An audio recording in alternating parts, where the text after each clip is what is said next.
Congressman, let's talk a little bit about this week. You're being called back to Washington somewhat unexpectedly. You've got a vote on the debt ceiling that will take place tomorrow, but you still have a continuing resolution that will expire sometime in December, plus those two infrastructure bills. There's a lot on your plate when you go back.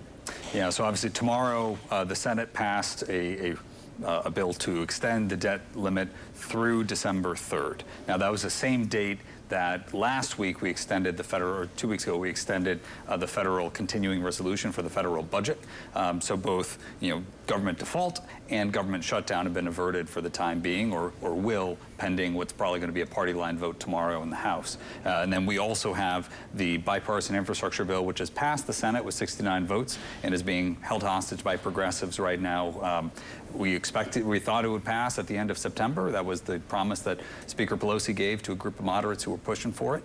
But the progressive concern is that if that passes, there won't be the momentum to do the $3.5 trillion Build Back Better budget reconciliation plan. The details and frankly, the top line number of which are still being hammered out and negotiated. And even if the House does come up with the votes on that, it is very questionable about what may happen in the Senate, again, depending on the total dollar figure, what's included in it. At least 2 senators are balking over there. So the future of that is uncertain no matter what the vote is in the House. Would that be a fair assessment? That's fair, but I should say that Senators Manchin and Sinema, they represent a broader concern, especially among those swing seat or heading into re-election senators who are very challenged with the prospect of what the $3.5 trillion in spending might do to the economy, what it might do to inflation, what that is on a long-term basis, especially with the debt deficit being what they are. I want to shift gears a little bit because even while all of that's happening, you have introduced, along with a Democratic colleague,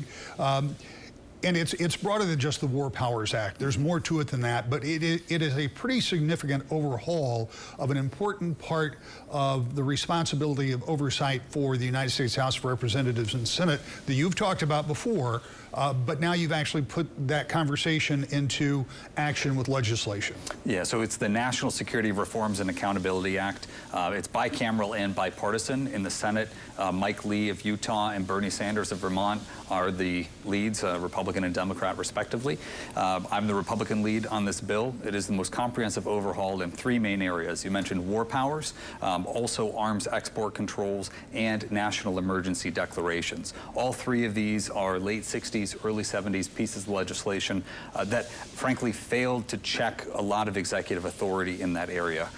Especially when it comes to war powers, these are responsibilities that the Constitution gave to Congress, and that, especially for the past 2 decades, Congress has just delegated to the executive with a blank check. So our bill brings that back in, focuses on everything we can to make sure that there's rigid oversight and accountability for the conduct of our conflicts, but then also making sure that there are majority votes in the House and the Senate to sell weapons abroad, and that if there's an emergency that's declared, it is affirmed by the House and the Senate so that we reestablish those checks and balances. We've only got a few seconds left, but as I was standing here, I was trying to think if I've ever heard of a bill that had Mike Lee and Bernie Sanders as leads over in the Senate.